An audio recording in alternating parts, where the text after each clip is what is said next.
Today we're talking about self-tapes. Self-tapes have been used for many years as a way of casting for professional actors. We've been speaking to drama schools throughout the UK, and due to the current situation, a lot of them are considering using self-tapes for their intake auditions. And we're going to guide you through all the steps needed to make a professional looking self-tape.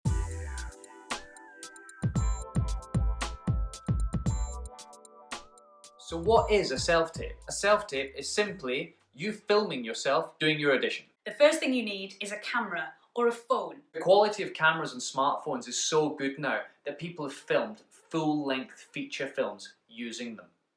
Unless they tell you otherwise, make sure you don't film in portrait. Make sure you film in landscape. Your phone has two lenses on it. One is on the front of your camera on the screen, and that's your selfie cam. You want to film your self-tapes using the lens on the back of your phone. The reason is just a better quality camera. The next step is you have to go into the settings on your phone and look at the camera section. In here, you'll have different resolution settings for your video. You want to be filming your video in 1080p or 4K, and you're looking at 24 to 30 frames per second. The next thing we need to do is find somewhere to balance your phone or your camera. We use a camera tripod, but we don't expect everyone to have one of those. You can find something in your house to use the same effect. For example, an open laptop, a cookbook stand, a chair. Over the years, I've used everything from tissues to toilet paper to pots and pans. You can buy tripods on the likes of Amazon for a reasonable price. What you don't want is somebody holding it for you, because it can be a bit shaky. This might seem like a really obvious point, but don't do any cuts in the middle of your monologue. It has to be filmed in one continuous take. The next thing you need to think about is your background. Something like this is absolutely fine for YouTube, but it's not good enough for self-tapes. For self-tapes, you need to make sure you have a plain background. So you need to go and find the plainest wall in your house. And probably the most important point is lighting. You want to make sure you have a light source in front of your face. If you have the light source behind you, it can create shadows. If your tape is too dark, they won't be able to see your facial expressions. The cheapest and best light source is natural light from the sun. But if the plainest wall in your house happens to be in a dark area, you can light that artificially with lamps. We use a ring light for our YouTube videos. They're available on Amazon and other companies sell them. But equally, office lights, the ones with the adjustable heads you can shine in front of your face, they will be brilliant.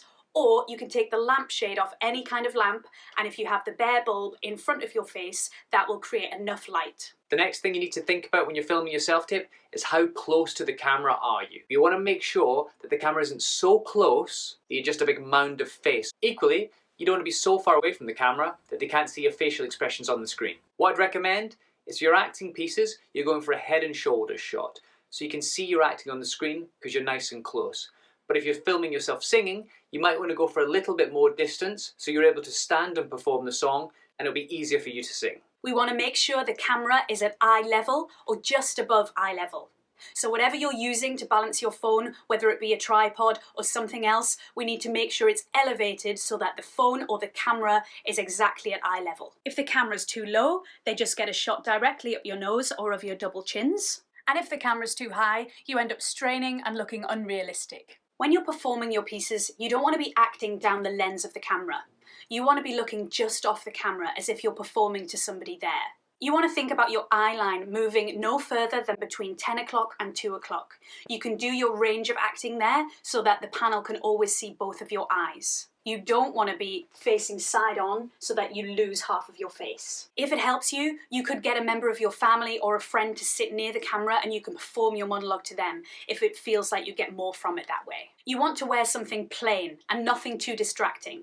Same goes with accessories and jewellery. Less is more. Don't feel like you have to dress up and dress like a character. They just want to see you. If you have long hair, you don't want it getting in your way or getting in your eye line when you're doing your pieces. If the panel can only see your hair instead of your eye, that's a problem. So you might want to put it back behind your ears or just make sure it's going to be behind you the whole time. If you're auditioning for a musical theatre course, your self-tape's going to need to include singing. The first thing you're going to need is a backing track. What I would recommend is that you go for a really simple piano backing track.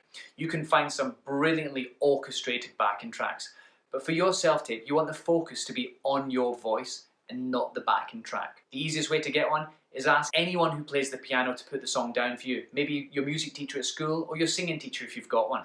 If you don't have any of these options, there is a company online called Audition Pianist Be Prepared, and I'd highly recommend them. Within 24 hours or in the same day, they will send you a vocal melody track and a piano backing track. One of the things you're going to need to consider is your sound. If you're singing full voice as loud as you can, but you're close to the camera, the sound is going to distort. And likewise, if you're so far away from the camera can't pick you up, you're not going to be heard.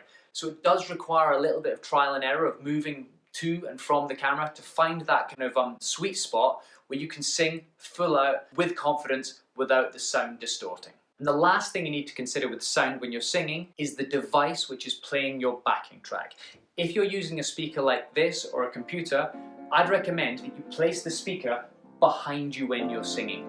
So the loudest thing to the camera is your voice, because if you put the speaker right next to the camera, you're not going to be able to hear you, you're just going to hear the backing track. If your audition requires you to film yourself dancing, this can be a little bit trickier, but all the same rules apply. You want to try if you can and have the light in front of you, but also you just want to be in an area in your home or outside where you can dance freely. No one is expecting you to have a dance studio in your home. Once you've done all your filming and you're happy with your videos, the next thing you need to do is edit them. In order to do this, you'll need to download some editing software. There are lots of free ones available. We tend to use iMovie or Adobe Premiere Rush. Once you transfer your videos into the software, you want to trim the start and the end of your pieces. A good point to think about when you're doing the filming, especially if you're the one pressing play or record, you want to just give yourself a few moments of stillness so that when you do come to the editing, you've got that room to do the trimming. You need to check the college guidelines to find out how they want their videos to be submitted. Some may want you to put all of your pieces into one long video, some may want every video separately, and some may want them in categories of acting, singing, or dance. Keep in mind that you might need to format them differently for different colleges. Once you're finished with your edit and you're happy with your piece, the next thing you want to do is add a slate. A slate is just like a little piece of information before your monologue to say who you are and what you're performing. You can either film it straight down the lens and say, my name is Matthew Malthouse, I'm performing the balcony scene from Romeo and Juliet, or you can do it with text. Nice plain background, and then just your name, the piece, and the play that it's from. If you're not very technical savvy and you're using a free editor, adding a simple slate can be a little bit more complicated. What I do, and it's probably the cheats way, I just take a photograph of something in black, be it a piece of paper, an item of clothing, and I import that into my video as a picture. Then I add a title onto the top of it. So basically it's a black picture with a title on the top. It's that simple. Now you need to think about how you're going to label your files. Please, please, please make sure you check the college guidelines. They will have quite specific criteria on how you should label your file. Whether it's like called the college name, your name, and the audition date, or whether it should be your name first and then acting. Please check how they want to label your file. It would be so disappointing for you to go through all this hassle to film a brilliant professional quality self-tape for the college not to be able to find it because you've labelled it incorrectly. The last thing you need to do with your self-tape is send it. Again, check the college criteria. They might need you to send it via WeTransfer or using Dropbox. Some colleges even ask you to upload your videos to YouTube on a private link or a public link, and then you send those links to the college. So please make sure you check the correct criteria for you to send your video to your college. Thank you for watching this video. We really hope you found it helpful. If you've got any questions regarding self-tapes, please leave them in the comments down below or contact us on one of our social media channels, Chiron Audition Prep. If you like this video, please hit the like button. If you really liked it, hit the subscribe button. Thanks so much for watching.